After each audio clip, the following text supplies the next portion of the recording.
Frame में किसी के कैमरे में कुछ भी नहीं दिख रहा। नमस्कार।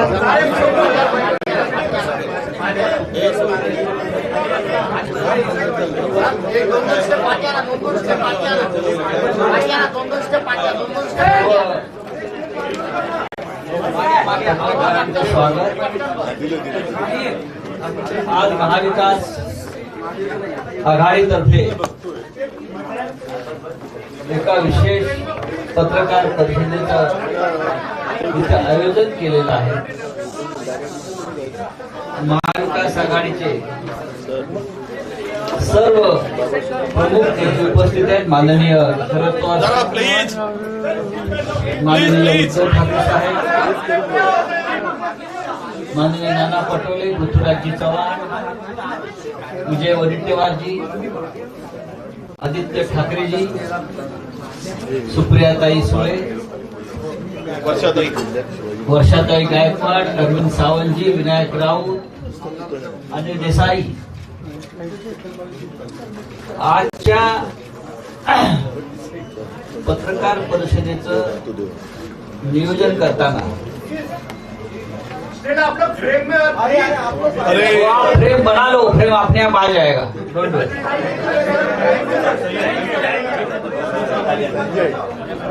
इकडे समोरची फ्रेम। हा जरा उभं राहून त्यामुळे येत नाही फ्रेम मध्ये। आज इकडे महाराष्ट्रातलं जे सरकार आहे,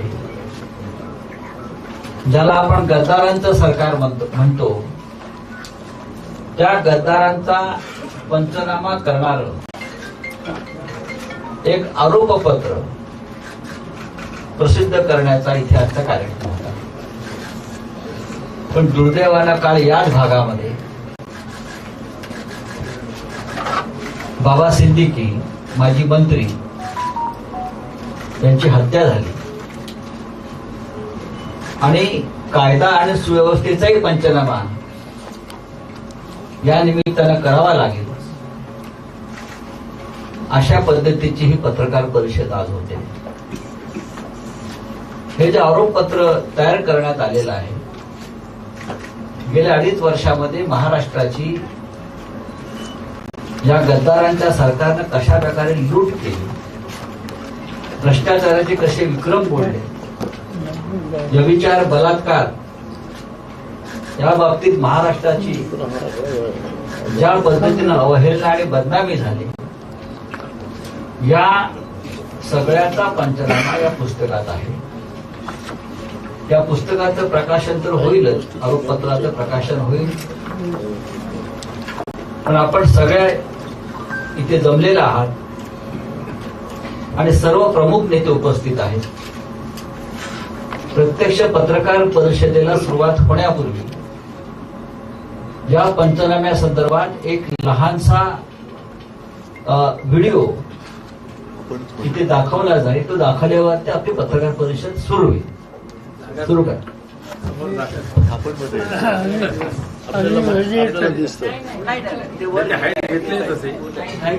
आम्ही बघून जनतेला लाज वाटते, पण यांना लाज वाटत नाही। या खोके सरकारच्या काळात शेतकरी आत्महत्या करत आहेत, महिला सुरक्षित नाहीत, कायदा सुव्यवस्था वेशीला टांगली आहे, तरुण पिढी ड्रग्जमुळे उद्ध्वस्त होत आहे। हे सरकार जनतेचे नाही तर दलालांचे आहे। चला पाहूया या गद्दारांचा पंचनामा। महाराष्ट्रातील उद्योग परराज्यात जात आहेत। दिल्लीश्वरांची मर्जी टिकवण्यासाठी शिंदे, फडणवीस आणि अजितदादांनी उद्योग गुजरातला पाठवले। दिल्लीतून सरकार चालवले जात असून दिल्ली समोर कधीही न झुकणारा महाराष्ट्र आता दिल्लीच्या रिमोटवर चालत आहे। महाराष्ट्रातील महिला सुरक्षित नाही।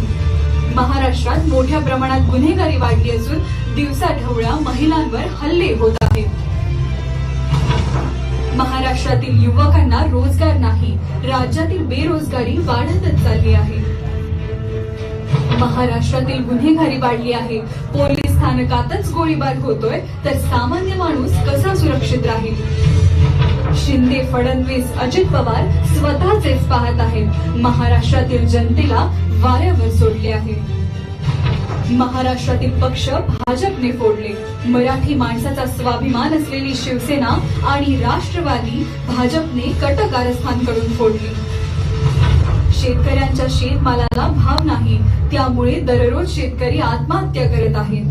सरकारला याचं कसलंही गांभीर्य नाही, हे पैसे कमवण्यात मशगूल आहेत. महाराष्ट्रात पेपरफुटी होत आहे. या पेपरफुटीनेच महाराष्ट्रातील युवकांच्या भविष्याची वाट लावली आहे. महाराष्ट्रातील विविध प्रोजेक्टला तडे गेले आहेत.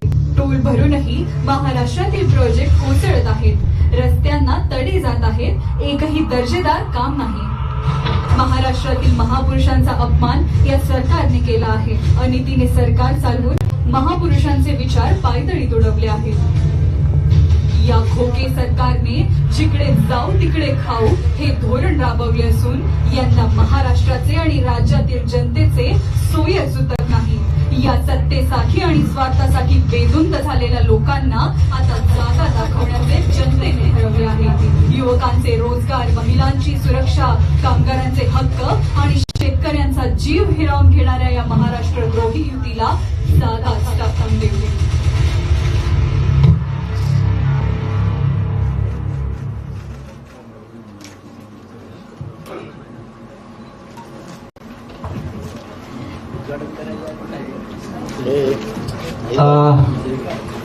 मला वाटतं आपण आता नेते आणि आपल्यातला संवाद सुरू करूया.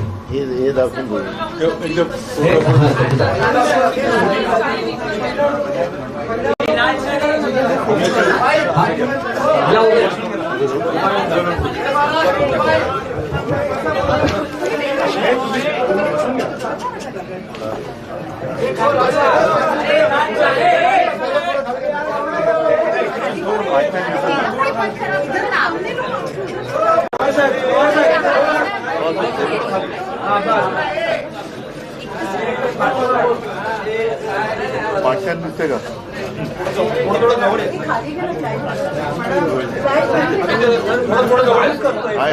जवळ येतो.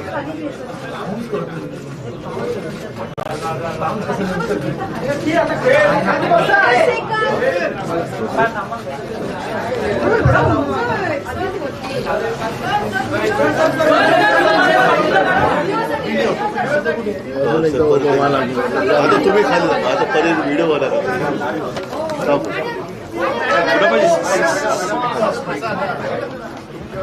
व्हिडिओ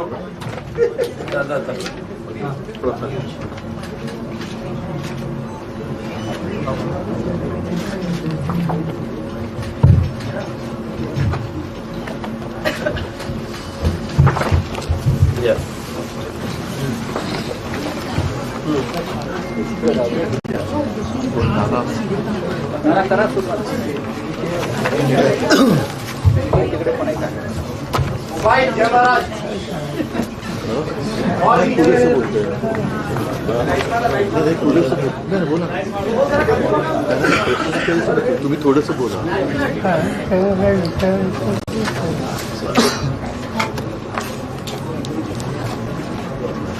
महाराष्ट्राच्या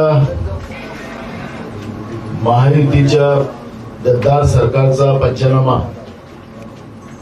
आज महाविकास आघाडीच्या वतीनं आम्ही ठेवायसाठी या ठिकाणी आपले राष्ट्रीय नेते आणि आमचे सगळ्यांचे मार्गदर्शक शरद पवार साहेब, आदरणीय शिवसेना प्रमुख आमचे स्नेही उद्धव ठाकरे साहेब, माजी मुख्यमंत्री पृथ्वीराज चव्हाण साहेब, आदरणीय विरोधी पक्षनेते विजय वडेट्टीवारजी, आमच्या वर्षा गायकवाडजी, आदरणीय आदित्य ठाकरेजी, आदरणीय संजय राऊतजी, आदरणीय सुप्रियाताई, आदरणीय अनिल देसाई, आदरणीय अरविंद सावंतजी, आदरणीय विनायक राऊत, सगळी या ठिकाणी आम्ही उपस्थित आहोत.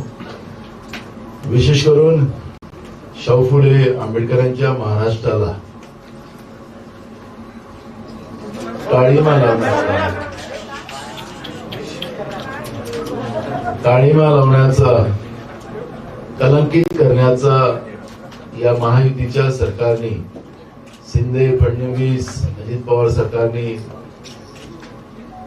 ज्या पद्धतीने पाप केलं ते पाप जनतेसमोर उघडकीस आणण्यासाठी आम्ही या ठिकाणी एकत्रित आलेलो आहोत.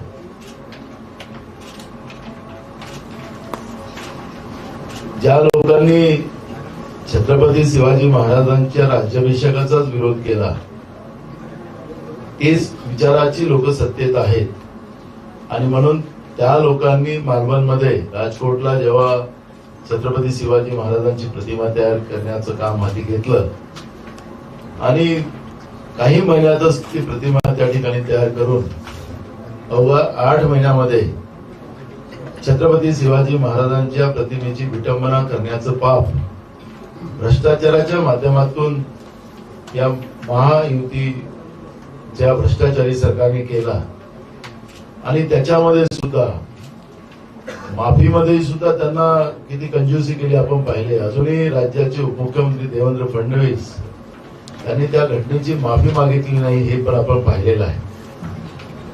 आज भ्रष्टाचाराचे खूप उदाहरण देता येईल पण त्याच्यावर आदरणीय पवार साहेब उद्धवजी हे पण बोलतील.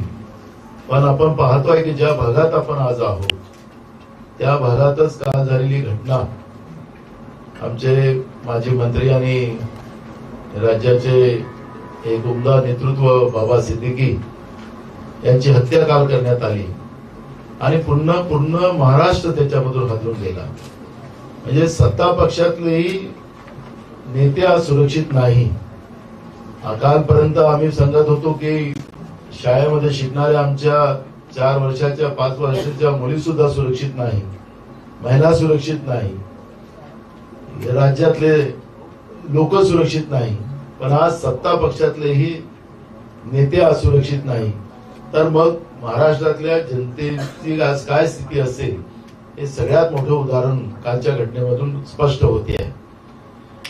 राजीनामा अनेक लोकांनी मागितलेला आहे पण आता यांचा राजीनामा नाही, यांना आता महाराष्ट्रातली जनता सत्तेतून उतरवेल अशी परिस्थिती आहे. या लोकांचं कायदा सुव्यवस्था हाच काही भाग नाही, स्वतःचं राजकारण आणि राजकारणाच्या पोळ्या कशा शिकता येईल याच्यावरच राज्यातल्या सरकारचं मानस आहे. आणि ते आपल्याला एक उदाहरण देऊन सांगेल की ते आपल्या राज्याच्या पोलीस महासंचालिका रश्मी शुक्ला यांना असंविधानिक पद्धतीनं त्या पदावर बसवलेलं आहे. महाराष्ट्रातल्या IPS अधिकाऱ्यांमध्ये 2 नाही तर 3 तुकडे झाले असतील आणि त्याच्यामुळे राज्यातल्या कायदा सुव्यवस्थेचे 3-13 वाजलेले आहेत.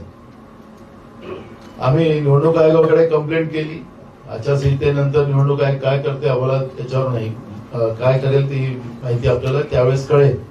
पण मी आपल्याला या निमित्तानं सांगतो की स्वतःच्या राजकीय फायद्यासाठी अधिकाऱ्यांचा वापर करणं आणि महत्वपूर्ण पदावर यांच्या विचाराचे अधिकारी बसवायचे आणि लोकशाहीचा खून करायची ही पद्धत महाराष्ट्रामध्ये ही पहिल्यांदा सुरू झालेली आहे. आणि त्याचं सगळ्यात मोठं उदाहरण पोलीस महासंचालक रश्मी शुक्ला हा आहे. त्याचप्रमाणे शेतकऱ्यांचे तर फारच बेहाल आहे. राज्यामध्ये झालेल्या अतिवृष्टीमध्ये अजूनही कुठली मदत शेतकऱ्यांपर्यंत पोहोचली नाही. आमच्या सरकारमध्ये उद्धव साहेब मुख्यमंत्री असताना त्या सरकारमध्ये 50,000 प्रोत्साहन शेतकऱ्यांना देण्याचा निर्णय झालेला होता आणि ज्या शेतकऱ्यांचे रेग्युलर कर्ज भरणारे होते त्यांना. पण कोरोनाच्या काळामध्ये आम्ही त्या काळात देऊ शकलो नाही. तर आमचं सरकार रेग्युलर झाल्यानंतर कोरोनाच्या नंतर आमच्या सरकारमध्ये ते देण्याचा निर्णय झाला. पण खोक्याचं सरकार महाराष्ट्रात आलं, बेईमानीने आलं, गद्दाराचं सरकार महाराष्ट्रात आलं. ते 50,000 रुपये सुद्धा प्रोत्साहनाचे अजूनपर्यंत शेतकऱ्याला मिळाले नाही. पीक विमा हे विशिष्ट उद्योगपत्यांसाठी सुरू केलेला आहे. शेतकऱ्यांच्या नावानं राज्याच्या आणि केंद्राच्या तिजोरीतला पैसा, जनतेच्या घामाचा पैसा, मुठभर काही उद्योगपत्यांचा फायदा करण्यासाठी शेतकरी विमा योजना काढली गेली आणि काही शेतकऱ्यांना 3 रुपये मिळाले पीक विम्याचे. अशा पद्धतीची शेतकऱ्यांच्या जखमेवर मीठ सोडण्याचं पाप केलं जातं. नैसर्गिक आपत्ती मोठ्या प्रमाणात आली. केंद्राची चमू सुद्धा पाहायला इथं येऊ शकली नाही पण आंध्रामध्ये जाऊ शकली कारण की आंध्राच्या भरोशावर केंद्राचं सरकार आहे. पण महाराष्ट्रातलं 2 इंजिनचं सरकार जे आहे या महाराष्ट्रामध्ये शेतकऱ्यांवर आलेल्या आपत्तीमध्ये केंद्राची चमू सुद्धा या ठिकाणी ढुकून पाहत नाही. केंद्र सरकार मदत करत नाही, राज्य सरकार मदत करत नाही आणि म्हणून मोठ्या प्रमाणात रोज शेतकऱ्यांच्या आत्महत्या महाराष्ट्रामध्ये होत आहेत. दररोज 7 शेतकऱ्यांच्या आत्महत्या महाराष्ट्रामध्ये होताना आपण पाहतोय. हा सरकारी आकडा आहे.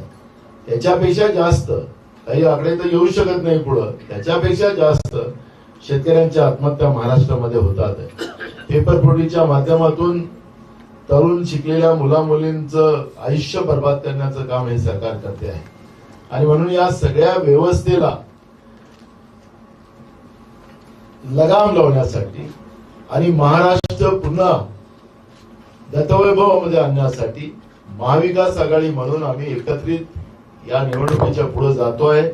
आणि महाराष्ट्राची जनता या निमित्तानं महाविकास आघाडीच्या बाजूने, जसं लोकसभेमध्ये महाविकास आघाडीच्या बाजूने जनता उभी होती, तसंच त्याच्यापेक्षा जास्त महाविकास आघाडीच्या बरोबर येणाऱ्या विधानसभेतही जनता राहील अशी आमची सगळ्यांची अपेक्षा आहे.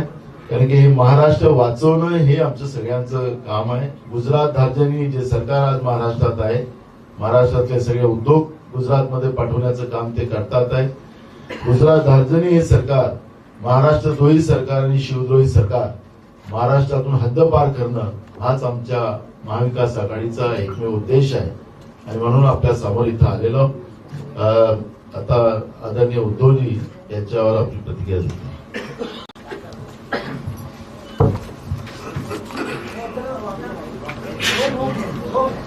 माझ्यासोबत बसलेले आदरणीय पवारसाहेब, महाविकास आघाडीचे सर्वच मान्यवर नेते, नानांनी आता आजच्या आपल्या भेटीचा उद्देश सांगितलेला आहे. काल शिवसेनेचा दसरा मेळावा झाला, त्यामध्ये जे मला बोलायचं होतं ते मी बोललोच आहे. पण बोलायचं तरी किती हा सुद्धा एक प्रश्न आहे. कारण हे जे सरकार आहे, आपण पाहिलं असेल की गद्दारांचा पंचनामा, गद्दारी केवळ शिवसेना आणि पवार साहेबांशी, राष्ट्रवादीशी केली अशातला भाग नाही, तर ही गद्दारी महाराष्ट्राशी झालेली आहे. जणू काही महाराष्ट्र ही मोदी शहांच्या गुलामांची वसाहत झालेली आहे अशा पद्धतीने जे सरकार चाललंय आणि चालवत आहे, हे सरकार कुठेतरी आता घालवायला पाहिजे. कुठेतरी म्हणजे येत्या महिना 1.5 महिन्यात होणाऱ्या निवडणुकीतच घालवायला लागेल. सर्व बाबतीमध्ये बोजवारा उडालेला आहे. काल जी एक हत्या झाली बाबा सिद्दीकी, तसं पाहिलं तर आपल्या देशात मुंबई कदाचित एकमेव शहर असेल की ज्या मुंबईला 2 पोलीस कमिशनर आहेत. 2 पोलीस कमिशनर, आणखीन 5 वाढवा, काही हरकत नाहीये. ज्यांचे लाडके असतील ते सगळे त्यांना कमिशनर करा. पण कारभाराचं काय? महिला असुरक्षित आहेत, राजकारणी असुरक्षित आहेत, सत्ताधारी पक्षातले नेते असुरक्षित आहेत, मग सामान्य जनतेचं काय? एकूणच या गद्दारांना, गद्दारांच्या कुटुंबियांना, गद्दारांच्या सेवकांना जेवढी सुरक्षा दिली गेलेली आहे ती सुरक्षा काढून तुम्ही जनतेसाठी का वापरत नाही? कारण यांना अगदी मला असं वाटतं यांच्या घरी धुळीभांडी करणाऱ्यांना सुद्धा सुरक्षा दिली असेल. ही सुरक्षा जनतेच्या सुरक्षेसाठी आहे. पोलीस जनतेचे रक्षक आहेत. अशा पद्धतीने जर का महाराष्ट्राच्या राजधानीमध्ये हत्या होत असतील, महाराष्ट्रामध्ये महिलांवरती अत्याचार होत असतील, आणि जो एकूण पाहणा, मला काय परत ते सांगायचं नाही, कारण एक फिल्म आपण बघितलेली आहात, नानांनी पूर्ण भूमिका विशद केलेली आहे. शेवटी कोणी काय करायचं? कारण हे सरकार आपल्या अंगाला काही लागू देत नाही. तुम्हाला सगळ्यांना आठवत असेल की काही महिन्यांपूर्वी आमच्या अभिषेक घोसाळकर या उमद्या तरुणाची हत्या झाली. साहजिकच आहे, ही जबाबदारी गृहमंत्र्यांची आहे. गृहमंत्री त्यांची मोठमोठी होर्डिंग लावतात, पण कारभाराची जबाबदारी घेत नाही. त्यावेळेला जे देवेंद्र फडणवीस बोलले होते त्यांचा राजीनामा मागितल्यावर, की उद्या गाडीखाली कुत्रं जरी आलं तरी तुम्ही आमचा राजीनामा मागत. म्हणजे तुमच्या राज्यात सर्वसामान्यांच्या जीवाची तुलना तुम्ही कुत्र्यासोबत करता, मग तुम्ही राज्यकर्ते म्हणून राहायच्या लायकीचे नाहीये. संपूर्णपणे उधळपट्टी करणारं, महाराष्ट्र लुटणारं हे सरकार, ज्यांना कारभारीची जबाबदारी घेण्याची हिंमत नाहीये, पण जाहिरातीच्या माध्यमातून मोठमोठ्या जाहिराती चालल्यात. अगदी काही नामवंत सिने तारे यांना घेऊन ह्या जाहिराती चालल्यात. कोणाचे पैसे आहेत? तुम्ही जरी त्यांचा वापर करून टीव्हीवरती आणि पेपरमध्ये जाहिराती जरी देत असलात तरी जाहिराती बघणारी आणि स्वतःचा अनुभव तपासून बघणारी लोक ही एकच आहेत. तुम्ही जो काही पैसा तुमच्या जाहिरातबाजीवरती उधळतात तेवढा पैसा माझ्या जनतेच्या सुरक्षेवरती का नाही लावत तुम्ही? आणि असे अनेक प्रश्न आहेत, जे प्रश्न आम्ही येत्या निवडणुकीच्या प्रचाराच्या वेळेला मांडूच. पण आज पहिल्या प्रथम हा गद्दारांचा पंचनामा आणि जसं संजय राऊत आपण म्हणाला तसं पाहिजे तर एक आरोपपत्र, हे आरोपपत्र या निष्क्रिय सरकारबद्दल, अत्याचारी आणि भ्रष्टाचारी सरकारवरती आम्ही जनतेच्या न्यायालयात मांडत आहोत. जनता जनार्दन या सगळ्याचा न्याय निवाडा करेल अशी आम्हाला अपेक्षा नव्हे, खात्री आहे, विश्वास आहे. आणि म्हणूनच जनतेसाठी आम्ही लढत राहू, महाराष्ट्रासाठी लढत आहोत आणि महाराष्ट्राला कोणाचाही गुलाम होऊ देणार नाही. हे मी काल सुद्धा बोलले, ते परत एकदा बोलतो की शाहू फुले आंबेडकरांचा हा महाराष्ट्र आम्ही मोदी शहांचा होऊ देणार नाही, ही शपथ घेऊन आम्ही मैदानात उतरलेलो आहोत. यापुढे एक 2-3 दिवसात निवडणुकीची घोषणा होईल अशी एक साधारणतः अपेक्षा आहे. कारण ज्या पद्धतीने हे एक निर्णय नुसते उधळपट्टी चाललेले निर्णयाची अंमलबजावणी कशी करणार याला काहीच उत्तर नाहीये. पण हे वातावरण निवडणुका आता समोर आल्यात हे दाखवते आणि या निवडणुकीत जनतेने या सरकारला आता घरी पाठवावं हीच अपेक्षा आम्ही करतो आहोत. पवार साहेब, आपण आपले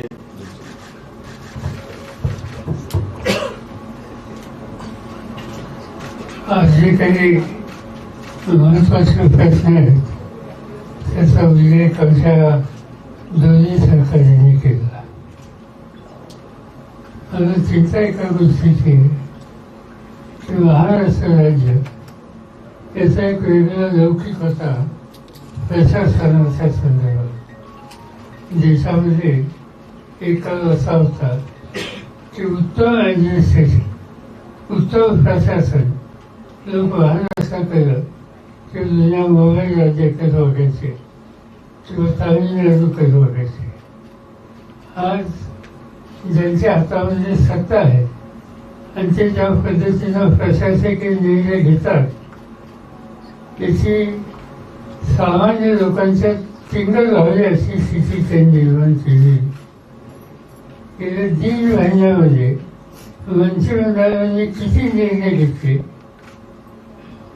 त्या निर्णयाच्या संबंधीची अंमलबजावणी होण्याची शक्यता किती आहे त्याचा आढावा घेतला तर या राज्याच्या प्रशासनाच्या संबंधीचा लौकिक हा संबंध देशामध्ये उद्ध्वस्त झाल्याशिवाय राहणार आहे.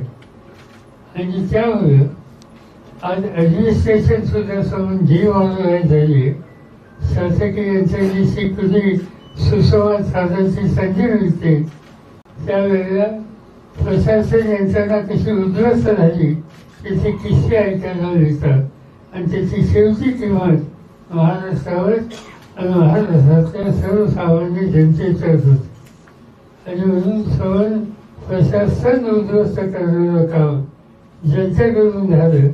त्यांच्या हातातून महाराष्ट्राला वाचवावं लागेल, त्यांच्या हातातून सत्ता काढून घ्यावी लागेल आणि या कामाच्यासाठी आम्ही सामूहिकपणे प्रयत्नाची पराकाष्ठा करू. तुम्हा सगळ्यांची साथ त्याच्यामध्ये मिळेल अशी अपेक्षा. प्रश्न विचारा. सर, एक प्रश्न असा निर्माण होतो की ज्याप्रमाणे काल हत्या झाली बाबा शिंदेची, त्या प्रकरणामध्ये पोलिसांनी तडकाफडकी 2-3 लोकांना पकडलं, पण त्यावरही संशय व्यक्त केला होता. तुमचा संशय तो आहेच का की जे पकडले गेले आरोपी ते आरोपी खरे याची मोठी आहे?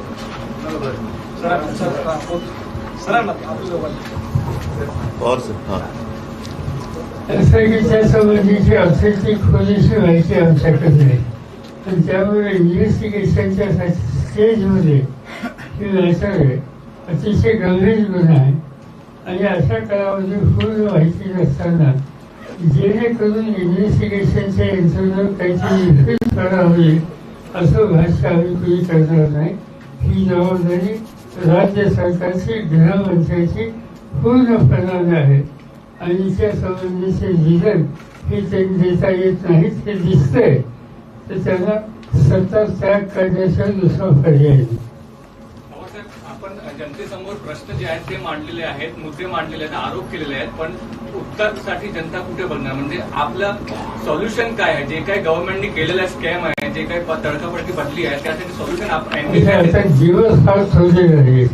आताच उद्धव ठाकरेंनी सांगितलं की कदाचित 2-3 दिवसामध्ये आचारसंहिता आणि निवडणुकीचा कार्यक्रम जाहीर होईल आणि ही निवडणुकीची प्रक्रिया संपल्याशिवाय याला आता उत्तर मिळणार नाही. या निवडणुकीमध्ये लोकांच्या समोर जाणं आणि लोकांची सुटका करण्याच्यासाठी आम्हाला सगळ्यांच्या सामुदायिक प्रयत्नाच्या मागे लोकांनी उभं राहावं हे त्यांना आवाज करणं आणि उद्देशाला सत्तेत परिवर्तन करून घेणं हाच पर्याय आज वाहत असल्याच्या दिशेने दिसतो.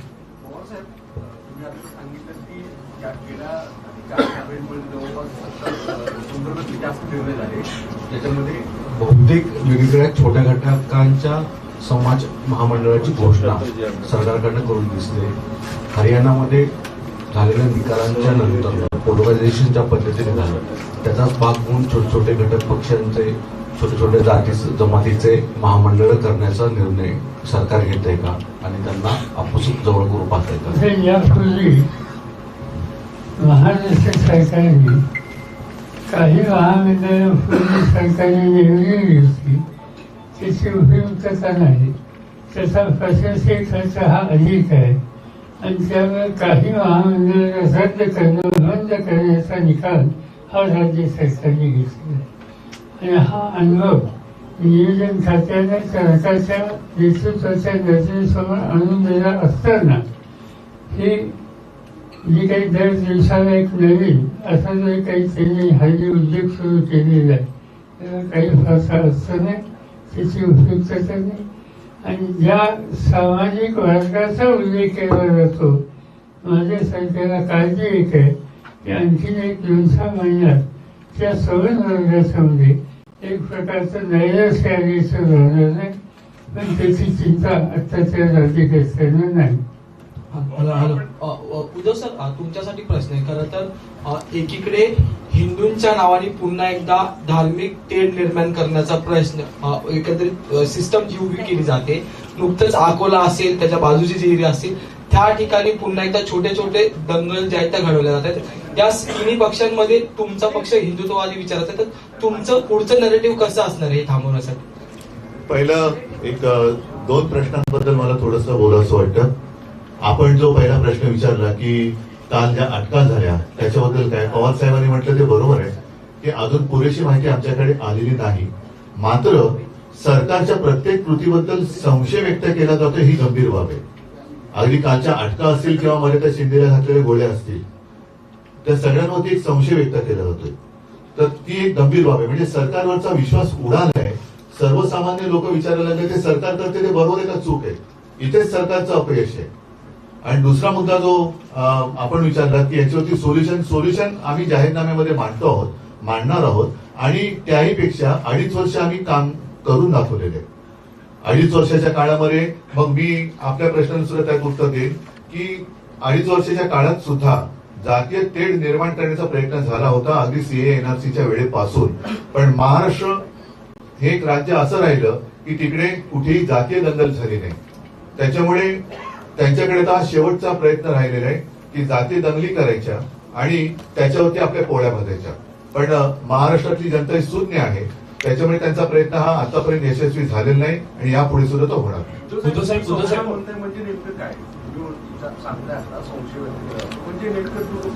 संशय व्यक्त केला जातो म्हणजे टू द पॉइंट संशय व्यक्त केला जातो. म्हणजे संशय व्यक्त म्हणजे हे खरं आहे की खोटं आहे. काल सुद्धा ज्या अटका झाल्या, आता त्याची माहिती आमच्याकडे नाहीये, नेमकं कोण पकडले गेले, कशासाठी, त्याच्या मागचा उद्देश काय होता. एक गोष्ट नक्की की समजा अटका झाल्या असतील तरी एवढी ही हत्या होईपर्यंत 2 पोलीस कमिशनर असून त्यांचे सगळे इंटेलिजंट काय सगळे मोठी म्हणजे अगदी आमचं सरकार होतं तेव्हा नाना पाटोळेंचा फोन सुद्धा टॅप केला जायचा. म्हणजे एवढं आमच्यावरती जेवढं लक्ष आहे तेवढं गुन्हेगारांवरती का नाहीये? आम्ही तर तुमच्या समोर आहोत. तुमच्या ज्या काही सगळ्या ईडी वगैरे त्या गोष्टी वेगळ्या, पण आयबी सीबीआय हे कशासाठी? तुम्ही विरोधकांना खतम करायला ते वापरताय आणि गुन्हेगार मोकाट फिरताय. गुन्हे चालू आहे. होतो साहेब, एक सवाल असा होतो साहेब, एक प्रश्न असा एक मत तुमचा प्रश्न. मुंबईच्या पोलिसांकडे खूप सुरक्षितरित्या पाहिलं जातं, सिक्युरिटी सुद्धा खूप चांगली असते. मात्र आता ज्या सातत्याने हत्या होत आहेत हे पाहता मुंबई आणि महाराष्ट्र भविष्यात सुरक्षित राहील असं वाटतं? भविष्य सोडा, आता सुरक्षित आहे असं तुम्हाला वाटतं का? कारण पोलिसांचं कर्तव्य करतात, पण मगाशी जे म्हटलं की पोलिसांचा उपयोग या गद्दारांच्या सुरक्षेसाठी केला जातोय. बघा ना तुम्ही त्यांच्यावरती, म्हणजे मी तर असं म्हणतो की माहितीचा अधिकार हा एक भाग वेगळा, पण आता गृहमंत्र्यांनी सांगावं की सर्वसामान्य जनतेच्या सुरक्षेसाठी किती पोलीस तैनात आहेत आणि यांच्याकडे जे गद्दारी करून आलेत, खोके घेऊन आलेत, त्यांना आणि त्यांच्या कुटुंबियांना, अगदी त्यांच्याकडे म्हणून मी थोडं अतिशयोक्तीपूर्ण म्हणतो की त्यांच्याकडे धुणी भांडी करणाऱ्यांना, ड्रायव्हरला सुद्धा किती सुरक्षा दिले हे बघा तुम्ही. पोलीस त्यांचं काम करतायत. आपण म्हणतो की जनता ही सत्ताधाऱ्यांच्या किंवा सरकारच्या विरोधात आहे. हरियाणामध्ये पण तीच परिस्थिती होती, सत्ताधाऱ्यांच्या विरोधात परिस्थिती होती आणि निकाल वेगळे लागले. आपल्याला असं वाटतं की महाराष्ट्रातले जनभावना आणि निकाल हे एकच असतील. मला सतत सध्या महाराष्ट्रामध्ये हिंसोय, म्हणजे बाकीचे सरकारी हिंसा आहे. माझा ऑब्झर्वेशन हे आहे की महाराष्ट्राची जनता परिवर्तनासाठी उत्सुक आहे आणि त्याची रिझल्ट आता दिसते. लोकसभेच्या निवडणुकीच्या वेळेला कुणी जो काही निकाल आला तो मान्य करत नव्हता, पण निकाल आला आणि निकाल आम्ही 30-31 जागा 48% जिंकू शकलो. त्याचा अर्थ लोकांनी त्यांना बदल हा होता हे स्पष्ट केलं. त्याची पुनरावृत्ती उद्या विधानसभेत होईल याच्याबद्दल माझ्या मनात शंका नाही. महाविकास आघाडीच्या नेत्यांना माझा प्रश्न आहे की प्रचाराचं धोरण ठरलेलं दिसतंय, पण महाविकास आघाडी मुख्यमंत्री पदाचा चेहरा किंवा कोणी नेतृत्व पहिला महायुतीचा मुख्यमंत्री पदाचा चेहरा जाहीर करू द्या. मी काल जे माझ्या भाषणात म्हटलंय की भाजपची एवढी दयनीय अवस्था झालेली आहे की त्यांना चोरांना आणि गद्दारांना नेता म्हणून मानावं लागतंय. त्यांच्या नेतृत्वात ते निवडणूक लढणार आहेत का? पहिला महायुतीचा चेहरा येऊ द्या. आमच्याकडे चेहरे आहेत. नाही, उद्धवजी ईडी प्रमुख नेत्यांना प्रश्न आहे की निवडणुका या नेतृत्व जाहीर करून लढल्या जाव्यात की नंतर ऐका, म्हणून तिन्ही नेत्यांपैकी पहिलं माझ्या हातात माईक आहे, मी बोलतो म्हणून मी माझं उत्तर दिलेलं आहे आणि त्या पलीकडे जाऊन सांगतो की ही निवडणूक महाविकास आघाडी आणि महायुती अशी होणार आहे. जसं आमच्याकडनं तुम्ही मुख्यमंत्री पदाचा चेहरा अपेक्षित करता आहात, मी तर असं म्हणेन की जे सत्ताधारी आहेत त्यांनी पहिले जाहीर केलं पाहिजे की त्यांचा मुख्यमंत्री पदाचा चेहरा कोण. त्यांचा जाहीर झाला नाही झाला की पाहिजे आम्ही आमचा चेहरा जाहीर करू. पवार साहेब तुमचं काय मत आहे? नाना पटोले तुमचं काय मत आहे? तिन्ही प्रमुख नेत्यांना प्रश्न होते की निवडणुकीच्या आधी मुख्यमंत्री पदाचा चेहरा जाहीर व्हावा की नंतर व्हावा? आता त्यांनी उत्तर दिलं तेच आम्हाला सगळ्यांचं आमच्यात एकमत आहे. तेच आम्हाला मान्य. आमचं एकमत आहे. मुख्यमंत्री पदाचा चेहरा नंतर ठरेल. म्हणून आता तिकडे सांगा तुम्ही. महायुतीमध्ये लाड़की बहन योजना महाराष्ट्र में चल रही है, महाराष्ट्र की ट्रेजरी की हालत खराब है, तो आप क्या चाहेंगे? लाड़की बहन योजना को शुरू रखेंगे तो जो फाइनेंशियल भार महाराष्ट्र की स्टेट पे है उसको कैसे कवर होगा? क्या सोचें?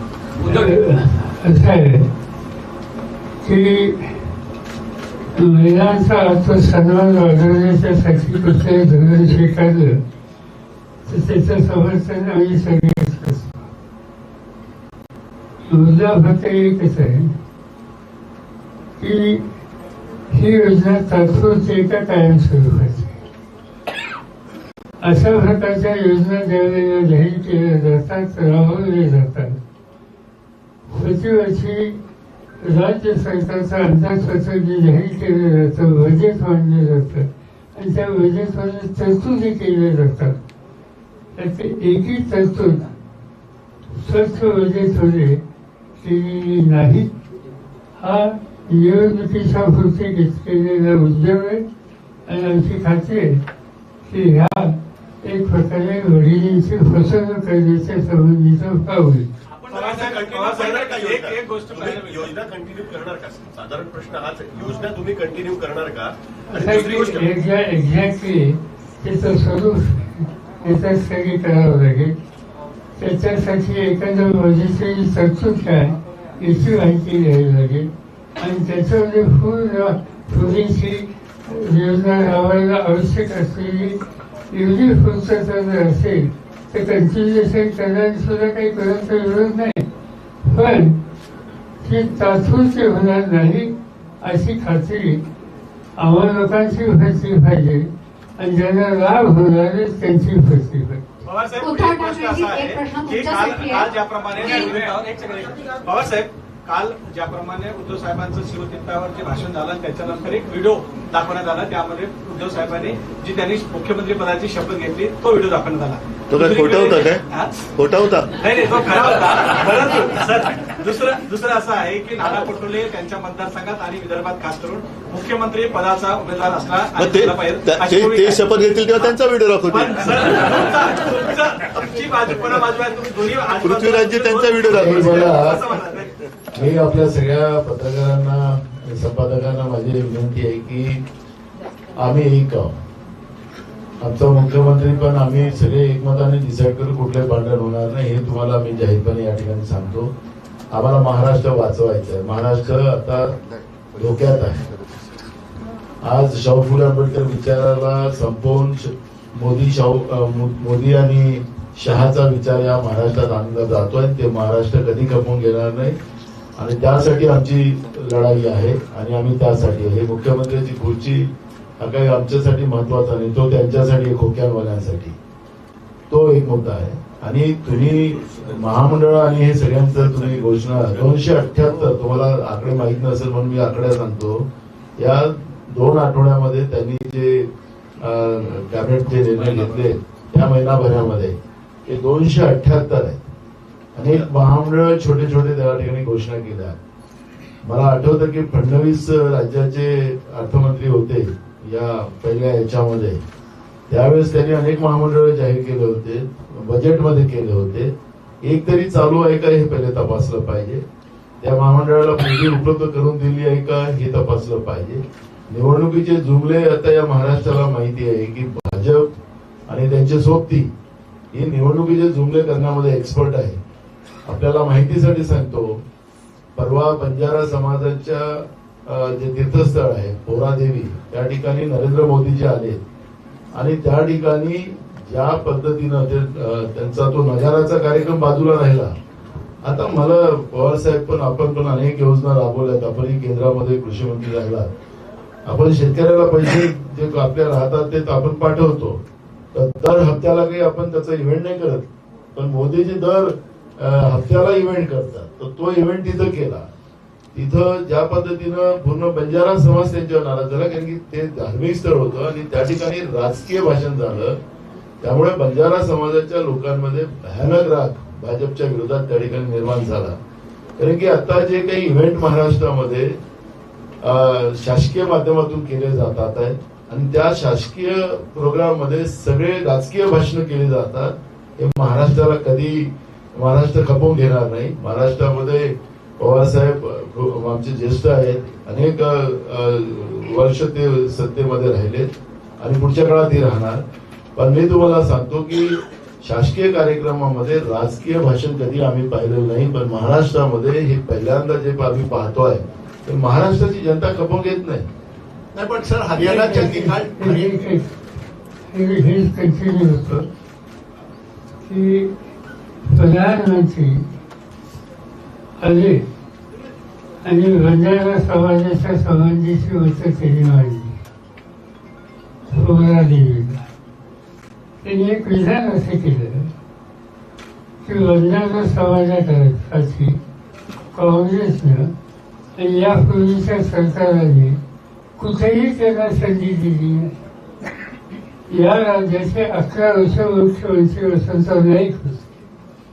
3 वर्ष सुधाकर नाईक होते. गोविंदराव नाईक हे वंचित मंडळामध्ये अनेक वर्ष होते. राज्याचं नेतृत्व करण्याच्या संबंधीची संधी काँग्रेसनी वंजारा समाजाने दिली, त्याबद्दल तो समाज कृतज्ञता व्यक्त करतो. आणि देशाचा प्रधानमंत्री ते स्वतः येऊन सांगतात की असं काही घडलेलं नाही. त्या प्रधानमंत्री हे इन्स्टिट्यूशन आहे, त्याचे आम्ही वर्णन करू इच्छित नाही, पण त्या व्यक्तीने त्याची प्रतिष्ठा केली पाहिजे. ती ठेवण्याची भूमिका सुद्धा घेतली जाते. हरियाणाच्या निकालानंतर सर मी मगाशी पण बोलते. Thank you so much. काल तुम्ही तुमच्या दसरा मेळाव्यात म्हटलात की भाजप फक्त धर्माधर्मात नाही, जाती जातीत पण तेढ निर्माण करताय. महाराष्ट्रात आता धनगर आरक्षणाचा विषय असू देत किंवा आदिवासी एमएलए त्याच्या विरुद्ध उठलेले आहेत. काल जरांगे पाटलांनी पण सरकार विरुद्ध दंड थोपटलेत.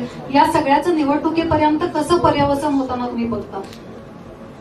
सर्वजण आता भाजपला ओळखून आहे की जी नीती इंग्रजांनी वापरली होती, तोडाफोड आणि राज्य करा, तीच नीती भारतीय जनता पक्ष ज्यांचा स्वातंत्र्य लढ्यात दुरान्वयाने कुठे संबंध नव्हता, तो पक्ष इंग्रजांची नीती वापरतोय.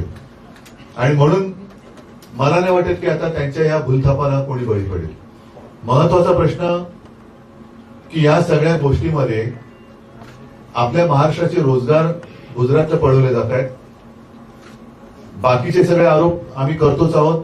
आणि सोल्युशन तुम्ही जे काही विचारलं, तर आमचं जे हिंदुत्व आहे ते हृदयात राम आणि हाताला काम, म्हणजेच रोजगार. आपल्या राज्याची परिस्थिती एवढी दयनीय झालेली आहे की साधारणतः 17,000 पोलीस भरतीसाठी 17 लाख अर्ज आले, 46,000 सफाई कामगारांच्या जागेसाठी अनेक पदवीधरांनी अर्ज केले.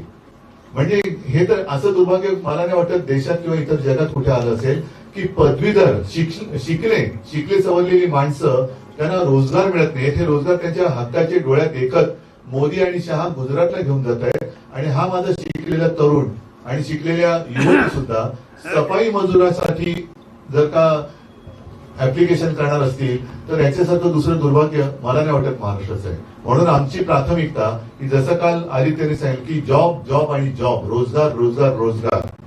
जर सर्वसामान्य माणसाच्या घरातली चूल नाही पेटली तर या धार्मिक भावना भडकून काय मिळणार आहे? जातीपातीमध्ये तेढ निर्माण करून शेवटी घरातली चूल नाही पेटणार, घरं पेटणार आहे.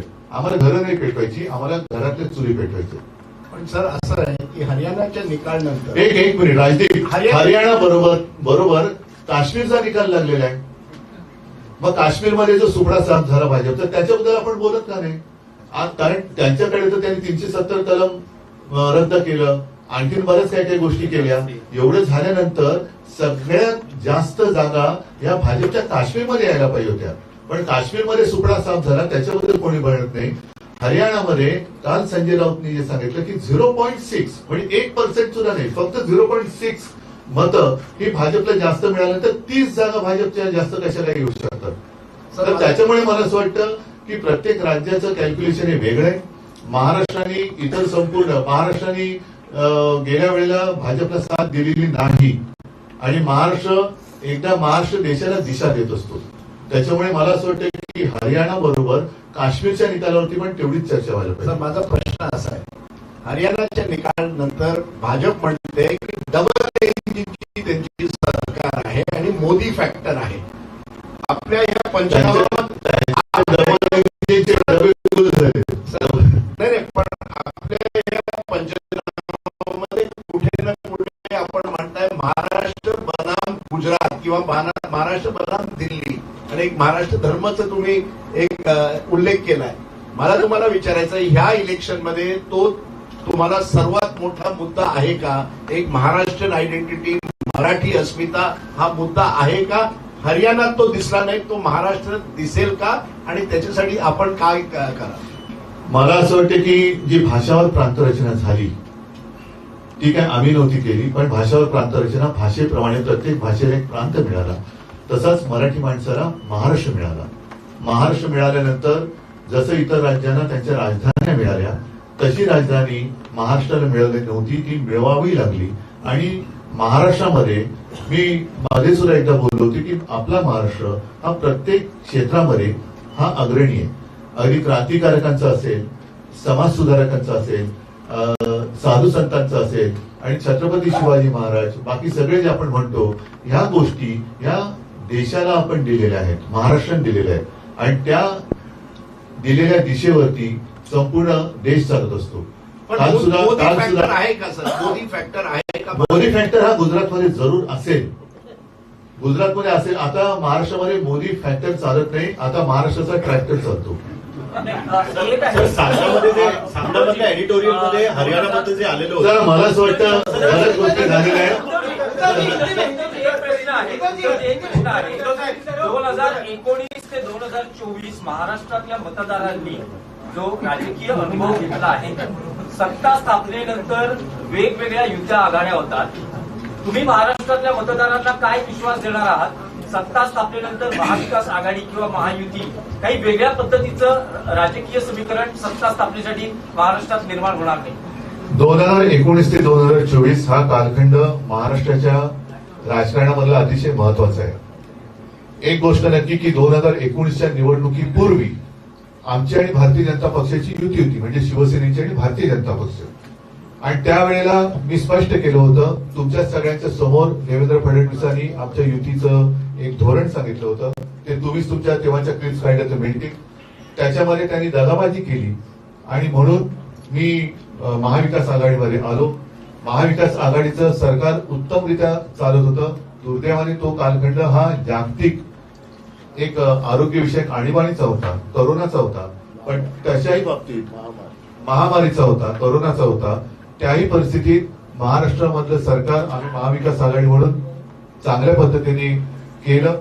केवळ आणि केवळ सत्ता पाहिजे म्हणून लाचार करून आणि एक ज्याला आपण सत्ता भक्षक म्हणतो त्या पद्धतीने हे सरकार आमचं गद्दारी करून पाडलं. एवढंच नव्हे तर आजपर्यंत आपण मी जे काल म्हटलं की छत्रपती शिवाजी महाराजांची मंदिरं आम्ही प्रत्येक जिल्ह्यात बांधू, कारण महाराजांच्या वेळेला सुद्धा स्वराज्यावरती चालून येणारे आपलेच काही गद्दार होते. त्या गद्दारांना महाराजांनी क्षमा केली नव्हती. आज गद्दारांना डोक्यावर घेऊन महाराष्ट्र, छत्रपती शिवाजी महाराजांचा महाराष्ट्र चालवला जातोय, हे महाराष्ट्र कदापि सहन करणार नाही.